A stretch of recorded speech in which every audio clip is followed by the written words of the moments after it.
Plate ভরে সবজি কেটে নিয়েছি।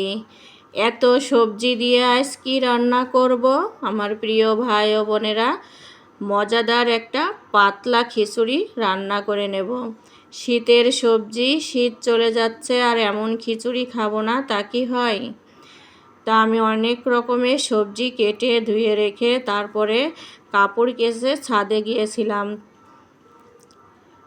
ছাদ থেকে এসে তারপরে খিচুড়িটা রান্না বসাবো, কারণ মোটা মোটা কাপড় ছিল, বাচ্চাদের জিন্সের প্যান্ট, শীতের সোয়েটার, এগুলো যদি সকালে আমি কেচে ধুয়ে না নেড়ে দিই তাহলে তো শুকাবে না। এই জন্য এটা ছিল আমার শুক্রবারের ভিডিও।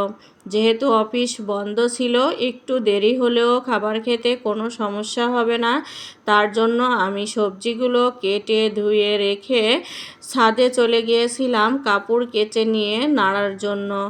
আমার বড় ছেলে আর আমি ছাদে গিয়েছিলাম। এদিকে তো দুইটা দড়ি ভরেই আমি কাপড় নেড়ে দিচ্ছিলাম, কারণ কাপড় পানি ঝরিয়ে গেলে বাসায় এনে নেড়ে দিলেই কিন্তু বাকিটা শুকিয়ে যাবে। তার জন্য আমি ছাদে নেড়ে দিচ্ছিলাম। ছাদে বেশ খোলামেলা জায়গা আছে, কাপড় শুকায় আনতে কোনো ঝামেলাই হয় না। কাপড়গুলোও আমার নাড়া হয়ে গেল। এখন আমি ছাদ থেকে বাসায় চলে আসব।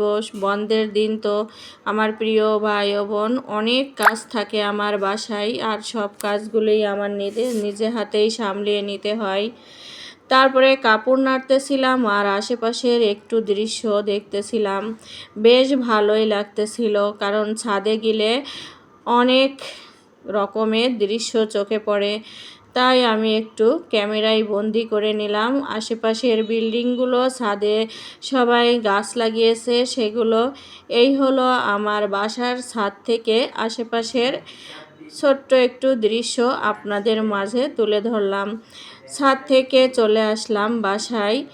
আমার ছাদ হলো 7 তলায়, আমার বাসা 3 তলা। এসে রান্না বসিয়ে দিলাম।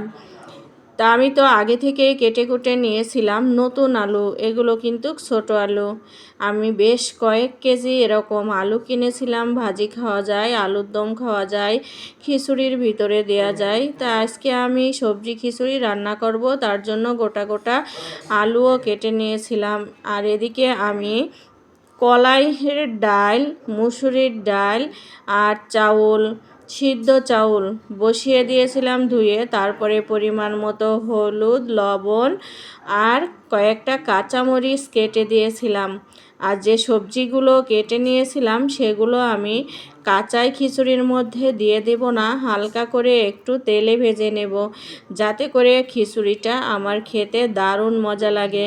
এখানে কিন্তু কোনো ধরনের গরম মশলা আমি ব্যবহার করব না, কারণ সবজি খিচুড়ি রান্না করব, তার মধ্যে কেন গরম মশলা দিব? তাহলে তো সবজির কোনো ফ্লেভারই খেতে গেলে পাবো না। এদিকে গাজর আর সিম, বিচিওয়ালা সিম ভেজে নিচ্ছিলাম, আলু ভেজে নিলাম, ফুলকপি, গাজর, টমেটো তো ভাজবো না, পাশেই রেখে দিয়েছিলাম। কি দারুণ করে আমি সবজিগুলো ভেজে নিলাম। তারপরে তো আমি এই যে খিচুড়ির মধ্যে ঢেলে দিলাম সমস্ত সবজিগুলো। আর সবজিগুলো কিন্তু এরকম আস্তে আস্তেই থাকবে, ভেঙে চুরে জানে না যায়, সেভাবে করেই আমি রান্না করে নেব। আমার পাতিলটা মনে হলো একটু ছোট হয়ে গেছে। এখানে আমি মাত্র 1.5 কৌটা চাল দিয়েছিলাম, আর যতটুকু চাল দিয়েছিলাম ঠিক ওই পরিমাণই ডাল দিয়েছিলাম। এখানে আমি 5 ফোড়ন দিয়ে তেলে দেব, তার জন্য রাঁধুনির 5 ফোড়ন এনেছিলাম। বেশি করে রসুনের পরিমাণটা দিয়েছিলাম, কারণ এমন খিচুড়িতে রসুনের পরিমাণটা বেশি দেওয়া লাগে।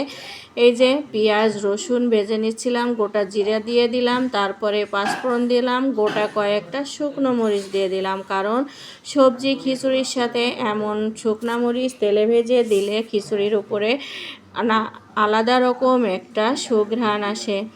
এই যে খিচুড়িটা আমার রান্না হয়ে গেল, এখন আমি তেলে দিয়ে দিলাম। অনেকে বলে বাগার দিয়ে দিলাম, তেলানি করলাম, যে যেটাই বলেন না কেন। এই যে আমি তেলে দিয়ে দিলাম। আমার পাতিলটা মনে হয় একটু ছোট হয়ে গেছে, আর একটু বড় হলেই ভালো হতো। আসলে আমি তো চাল অল্প করে দিলাম, কিন্তু সবজি টবজি দেওয়ার পরে দেখি না মানে কষ্ট হচ্ছে নাড়তে। আস্তে ধীরেই নেড়ে চেড়ে নিচ্ছিলাম। এদিকে আমার খিচুড়িটাও হয়ে গেল। আর শীত যেহেতু চলে যাচ্ছে, সবজি খিচুড়ি খাবো না তা কি হয়? প্রচণ্ড শীতে এমন খিচুড়ি খেতে কিন্তু ভালোই লাগে। যেহেতু একটু দেরি হয়ে গেল, আর দেরি না করেই শুক্রবারেই বন্ধের দিনে রান্না করে নিয়েছিলাম। তারপরে তেলে দেওয়ার পরে এই যে ধনেপাতা দিয়ে দিলাম। আসলে আমার প্রিয় ভাই ও বোনেরা, খিচুড়িটা এত দারুণ হয়েছিল খেতে, সবাই মজা করে খেয়ে নিয়েছিল আর তৃপ্তি করেই খেয়ে নিয়েছিল। অনেক মজা হয়েছিল। এই যে দেখেন, উপর দিয়ে মনে হচ্ছে একটা মোটা ধরনের সর পড়ে গেছে। এর সঙ্গে ছিল কাগজি লেবু। এই তো, কোনো ভর্তাও করেছিলাম না। যেহেতু সবজি খিচুড়ি কেমন লাগে, ফ্লেভারটা কেমন আসে, তার জন্য আমি কোনো আইটেমের ভর্তা করিনি, ডিম ভাজি করিনি। একদম এই দেখেন, পাতলা করে খিচুড়িটা রান্না করে নিয়েছিলাম। আমার প্রিয় ভাই ও বোনেরা, আমার ভিডিও শুরু থেকে শেষ পর্যন্ত যদি কোনো অংশ একটু হলেও ভালো লেগে থাকে, অবশ্যই আমার চ্যানেলটি সাবস্ক্রাইব করে আমার পাশে থেকে যাবেন এবং পুরো ভিডিও দেখে আমাকে সুন্দর সুন্দর কমেন্ট করবেন। এই খিচুড়ি কিন্তু চুলা থেকে নামিয়ে গরম গরম খেতে হয়। অল্প অল্প করে হাতে তুলে খেতে কিন্তু চেটেপুটে দারুণ মজা লাগে। সেই শৈশবের স্মৃতিতে মনে হয় ফিরে গেছি। এই যে গরম গরম খেয়ে নিচ্ছিলাম, লেবু চেপে নিলাম। আহ, কি মজা! সবাই ভালো থাকবেন, সুস্থ থাকবেন। যেখানেই বিদায় নিচ্ছি। আল্লাহ।